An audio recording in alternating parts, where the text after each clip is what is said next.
ఒకరోజు బుడుగు ఇంటి ముందు అరుగు మీద కూర్చుని ఉన్నాడు. అతనికి ఒక చాటింపు వినిపించింది. అందరూ వినండహో! నగరంలో అతి పెద్ద నగల వ్యాపారి లింగిశెట్టి గారు తను ఎంతో ముచ్చటపడి నిర్మించుకున్న అత్యాధునిక భవనాన్ని అమ్మేస్తున్నారహో! కొనగలవారు ఎవరైనా ముందుకు రావచ్చు. బుడుగు ఆ చాటింపును విని ఆరా తీశాడు. అతన్ని పిలిచి, ఏంటి విషయం? ఎందుకు అమ్ముతున్నాడు? అతనికి విషయం అర్థమైంది. ఎలాగైనా ఆ భవంతిని కొనాలనుకున్నాడు. ఆ సాయంకాలమే నగల వ్యాపారి ఇంటిని చూడ్డానికి వెళ్ళాడు. అది ఒక రాజభవనంలా ఉంది. చాలా ధనంతో నిర్మించబడింది.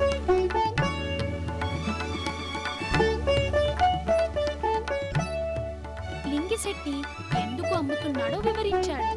అది విని బుడుగు అంతులేని ఆశ్చర్యానికి గురయ్యాడు. అయ్యా బుడుగు గారు, ఈ ఇంటిని తమరు కొనలేరు. 6,000 వరహాలకు ఒక్క చిల్లిగవ్వ కూడా తగ్గించలేను. అయినను తమరు ఈ నగరానికి కొత్తగా వచ్చారు. కొన్నాళ్ళు సంపాదించాక కానీ మీ వల్ల కాదు. పైగా రాజుగారి దయ కూడా పొందాలి. ఓ వర్తకుడా, నాకు అన్ని విధాలా ఈ భవనం నచ్చింది. ఇప్పటికే నాకు రాజుగారు చాలా ధనం ఇచ్చారు. కనుక నాకీ భవనం అమ్మినచో నేను కొంటాను. ఇంకేమీ ఆలోచించవద్దు. కొంత ధనం ఇప్పుడు చెల్లిస్తాను. మిగతా ధనం ఒక నెల గడువులో పూర్తిగా చెల్లించగలను. చూస్తే నా వంటి వాడవు, అయ్యవారవు. ఈ ఇంట్లో ఎలా ఉండగలవు? అసలే దయ్యాలు పిశాచాలు ఈ భవనాన్ని వదలకుండా పట్టి పీడిస్తున్నాయి. నువ్వు అడగగానే నీకు ఈ విషయం చెప్పాను. నా మొత్తం కుటుంబం అంతా కలిసి 60 మంది వరకు ఉన్నాం. ఏమీ చెయ్యలేకపోయాం. ఎంతమంది భూత వైద్యుల్ని రప్పించినా ఫలితం లేకపోయింది. చివరికి ఎంతో ముచ్చటపడి కట్టుకున్న భవనం అమ్మదలిచాం. ఏ ఒక్కరం ఇక్కడ ఉండడానికి ధైర్యంగా లేము. భయభ్రాంతులైపోయాం. కనుక సాహసించి కొనవద్దయ్యా. నిన్ను చూడగానే విషయం చెప్పాను, విను. జాలిగా చెప్పాడు లింగిశెట్టి. నేను కాళికాదేవి భక్తుణ్ణి. నాకు చీడపీడల బాధ లేదు. ఈ ఇంటిని చాలా కాలంగా అమ్మాలనుకున్నా ఎవ్వరూ రాలేదని తెలిసి వచ్చాను. నేను ఇష్టపడుతున్నాను. నాకు అమ్ము. లింగిశెట్టి తీవ్రంగా ఆలోచించి సరే అన్నాడు.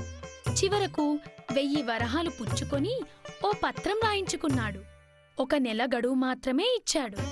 ఎట్టి పరిస్థితుల్లో నెలలోపు మిగిలిన చెల్లింపులు చెయ్యాలి. లేకుంటే రాజుగారి బాల్య స్నేహితుడిని నేను. రాజ తీర్పు పొందగలను. కొత్తగా వచ్చిన వాడవు. నీ మీద రాజుకు చులకన భావం ఏర్పడి అసలకే మోసం అవగలదు. బతుకు చెడి వీధిన పడతావు. చూసుకో అని సుతిమెత్తగా హెచ్చరించాడు. బుడుగు అన్ని నిబంధనలకు సై అన్నాడు. తొలి చెల్లింపు ఇచ్చి తృప్తిగా నవ్వుకున్నాడు. బుడుగు వెంటనే కొత్తగా కొనుక్కున్న గృహానికి మారాడు. ఈ విషయం వేగుల ద్వారా విన్న రాజు ఒకంత ఆశ్చర్యానికి గురయ్యాడు. నాకు మాట మాత్రం అయినా చెప్పకుండా ఇంత తొందరగా నిర్ణయం తీసుకోవడమా? చెప్పి ఉంటే నేనే కొనిపెట్టి ఉండేవాణ్ణి కదా అని రకరకాలుగా ఆలోచించాడు.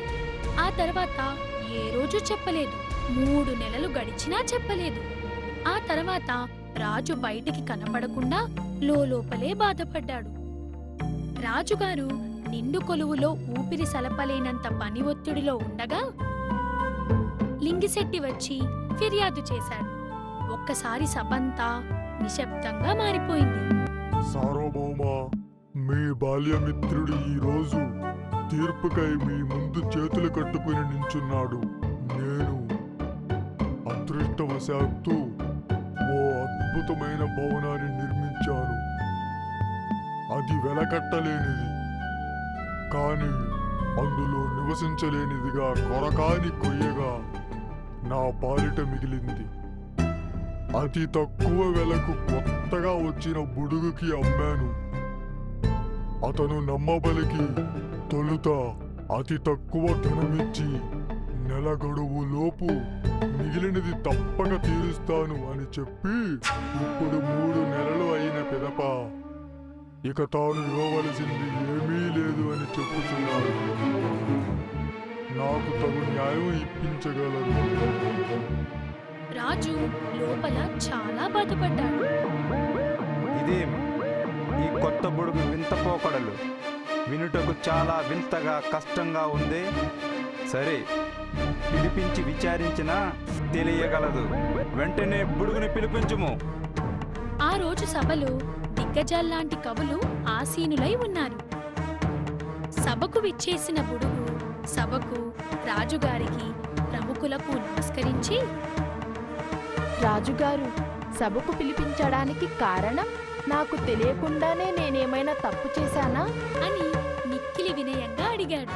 రాజుగారికి ఎందుకో ఆ క్షణం తట్టుకోలేనంత కోపం వచ్చింది. అది గమనించిన మహామంత్రి రాజుకు సైగ చేసి ఓపిక పట్టమన్నాడు. రాజు మనసును కుదుటపరుచుకుని, బుడుగు, నీపై ఈ నగల వ్యాపారి పెద్ద అభియోగం మోపినారు. మీరు ఇతన్ని మోసం చేశారని, అయితే పూర్వాపరాలు చూడగా మీరు పెద్ద తప్పు చేశారని తెలుస్తుంది. దీనిపై మీరిచ్చు సమాధానం ఏదీ దాచకుండా సభకు తెలియజేయండి. నిజాలే ఇక్కడ వింటాం. అబద్ధానికి తావులేదు. తప్పు జరిగినట్లు రుజువైనచో తీవ్ర దండన తప్పదు. నా ఇంటి వాకిట కూర్చొని ఉండగా ఒక చాటింపు విని ఆరా తీశాను. లింగం శెట్టి అతి తక్కువ ధరకే భవనం లభ్యం కాగలదని ఆశ పెట్టారు. పెద్ద ఎత్తున ధనం ఖర్చు చేసి ఇంత తక్కువ ధరకు ఎలా అమ్ముచున్నావు అని అడిగి తిని పొంతన లేని మాటలు చెప్పి నన్ను నమ్మించారు. ఇందులో ఏదో మోసం ఉందని నేను ఆ రోజే గ్రహించాను. ఆ గృహమునందు దెయ్యాలు, పిశాచాలు ఉన్నాయని, వాటితో నువ్వు వేగలేవని చెబుతూనే షరతులపై నాకు అమ్మారు. నీవు చెప్పినది సరే. షరతు ప్రకారం ఇప్పటికే నువ్వు మొత్తం చెల్లించాల్సి ఉంది. రాజుగారికి చెప్పుకున్నా ₹1 రాదని పదే పదే అన్నావని నీపై ప్రధాన అభియోగం. ఇట్టి తప్పిదాన్ని చేసిన వారికి ఈ రాజ్యంలో శిక్షలు కఠినంగా ఉంటాయని నీకు తెలుసుగా. నిన్ను ఏ విధంగా కఠిన శిక్షకు గురి చెయ్యాలి? నీ తప్పు చాలా స్పష్టంగా కనిపించుచున్నది. నిన్ను ఏ విధంగా శిక్షించాలో చెప్పు. మహామంత్రి, నేను ఏ అపరాధమూ చేయలేదు. నాచే రాయించిన ఈ పత్రం ఒక్కసారి చదివించండి. తమకే తెలియగలదు ఈ బుడుగు చేసిన తప్పు. బుడుగు ఏదో విధంగా నిర్దోషిగా నిరూపించుకోవాలని కొండంత ఆశపడ్డాడు. కానీ ఇతడు పెద్ద తప్పు చేశాడు. ఈ బుడుగులో ఇన్ని హీన లక్షణాలు ఉన్నాయా? ఇందులో నీవు తప్పక చెల్లించాల్సినట్లుంది. మంత్రిగారు, పప్పులో కాలేశారు. తమ వంటి వారే ఇలా చదివితే ఎలా? లింగం శెట్టి అమ్మినది నా ఒక్కడికే కదా. ఆ పత్రంలో నా ఒక్కడి పేరే ఉందా?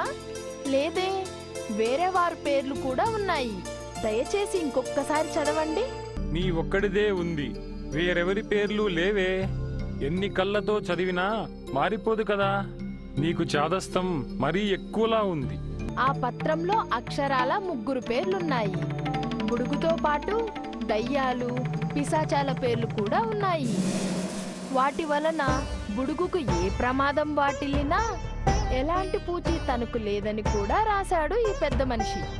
ఒక ఇల్లు ఒకరికి అమ్మినచో ఆ ఒక్కరే దాని ధర చెల్లించుతారు. మరి నాతో పాటు దయ్యాలు, పిశాచాలు కూడా ఉన్నాయి. అది అతనే లిఖితపూర్వకంగా ఒప్పుకున్నాడు. ఇదేం న్యాయం మంత్రి గారు? అందుకే ఈ పెద్ద మనిషితో పదే పదే అన్నాను, మిగిలిన వారికి చెప్పినా ₹1 రాలదని. ఇప్పుడు చెప్తున్నాను, లింగం శెట్టికి నేను నా వాటా చెల్లించి తిని. ఇక ఏ భూత మాంత్రికుణ్ణో, పిశాచ వైద్యుణ్ణో పట్టుకుని దెయ్యాలు, పిశాచాల వద్ద వసూలు చేసుకోమనండి. మీరు విధించే శిక్ష ఆ భూత పిశాచాలకే వేయండి. రాజు పొట్ట చెక్కలయ్యేలా నవ్వి మంత్రి వైపు చూశాడు. ఆయన కూడా బిగ్గరగా నవ్వసాగాడు. సభ అంతా నవ్వులమయమైంది. మన్నించండి రాజా, నాకు దెయ్యాలు భూతాలపై ఎలాంటి నమ్మకం లేదు. ఈ లింగం శెట్టి తక్కువ ధరకు అమ్మినందుకు ఆయన చెప్పిన కారణం నిజమని నమ్మాను. ఇతడు తమకు బాల్య స్నేహితుడనే ముసుగులో ఉంటూ మన శత్రువులకు అందుబాటులో ఉన్నాడు. ఈ ఇంటికి స్వరంగం ఉంది. పెద్ద ఎత్తున మారణాయుధాలు కూడా ఉన్నాయి. ఇవేవి ఒక వర్తకుడికి అవసరమైనవి కావు. కనుక ఇతడు ఖచ్చితంగా అనుమానించదగ్గవాడే అని లింగశెట్టి యొక్క రహస్యం విప్పేశాడు. రాజుకి అర్థం కాక మంత్రి వైపు చూశాడు. లింగిశెట్టి అనుమానంతో తలదించుకున్నాడు.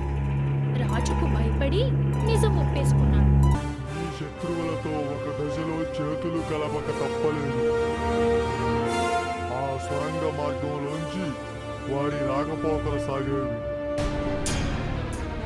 ఒక్కసారి సొరంగంలో గజపతుల వేగుల వారికి దెయ్యాలు ఎదురైనవని అందులోంచి రావడానికి భయపడ్డారు.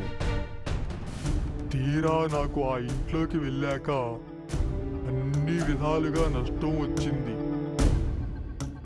నేను చేస్తున్నది తప్పని తెలుసుకొని ఇటీవల వారితో తెగదెంపులు చేసుకున్నాను. అందుకే ఆ ఇంటి గురించి ఆరాలు తీయని వారికి అమ్మేసి బుద్ధిగా నా బ్రతుకు నేను బ్రతకాలనుకున్నాను. తీరా ఈ బుడుగు చాలా తెలివైన వాడు కనుక నా గుట్టు తెలుసుకోగలిగాడు. వేరెవ్వరూ తెలుసుకోలేనిది. ఇది దేశద్రోహం. నన్ను మన్నించండి చక్రవర్తి.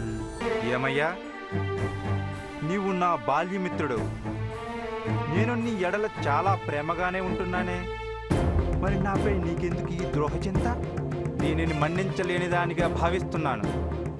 కనుక నీవు శిక్షార్హుడవే. రాజు కోపంగా లింగిశెట్టి వైపు చూశాడు. అయ్యా, ఇతడొక వైద్యుడు. కుట్రలతో సాధించే శారీరక బలుడు కానే కాదు. ఏదో ధనాశతో మన శత్రువులకు తన ఇంటి సొరంగ మార్గం ఇచ్చి ఉండొచ్చు. వారి ఇచ్చే ధనం కంటే ఇతనుకు జరిగిన నష్టమే ఎక్కువ. ఇక్కడ గూఢచర్యం సజావుగా సాగదని తెలివిగా తప్పుకునే ముందు ఆ స్వరంగ మార్గంలో దెయ్యాలున్నట్లు నమ్మించి వెళ్ళిపోయారు.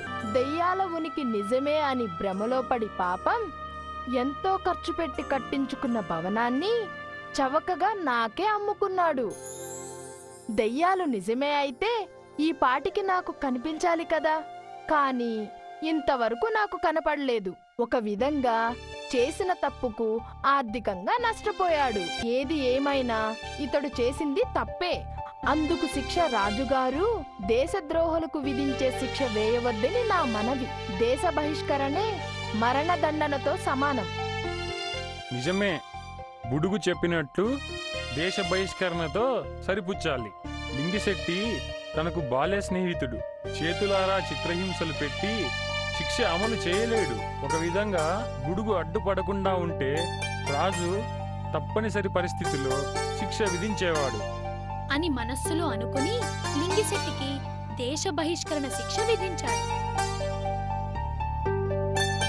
బుడుగు, చరిత్ర మరవదు నీ చతురత.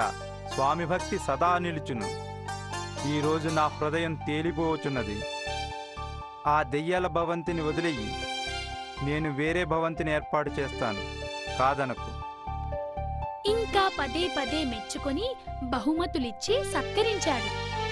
ప్రభు, ఆ భవనంలో నేను ఎంతో ఆనందంగా ఉన్నాను. అది ఎంతో గొప్పది. నాకు అన్ని విధాలా నచ్చింది. నన్ను కాదనకండి. తమ మాటలకు అడ్డు వస్తున్నానని వేరే విధంగా భావించవద్దు. నాయనా, నువ్వు గొప్ప విషయాన్ని బయటపెట్టావు. నగరంలో శత్రువుల ఉనికి ఎంతో ప్రమాదం. తక్షణం ఈ సొరంగ మార్గంలో ఉన్న గుప్తాయుధాలను స్వాధీనం చేసుకుంటాం. ఈరోజు నువ్వు నాతో విందుకు వచ్చి ఓ పూట గడపవలసిందిగా కోరుచున్నాను. బుడుగు చేతులు కట్టుకుని విన్నాడు. అంతా ఆనందంగా సభను ముగించారు. ఒకరోజు ఒక పెద్ద వ్యాపారస్తుడు విజయనగరానికి విచ్చేశాడు. మహారాజు గారు అతన్ని సాదరంగా ఆహ్వానించి ఆతిథ్యమిచ్చారు. ఆ వచ్చిన వ్యాపారి మంచి భోజన ప్రియుడు.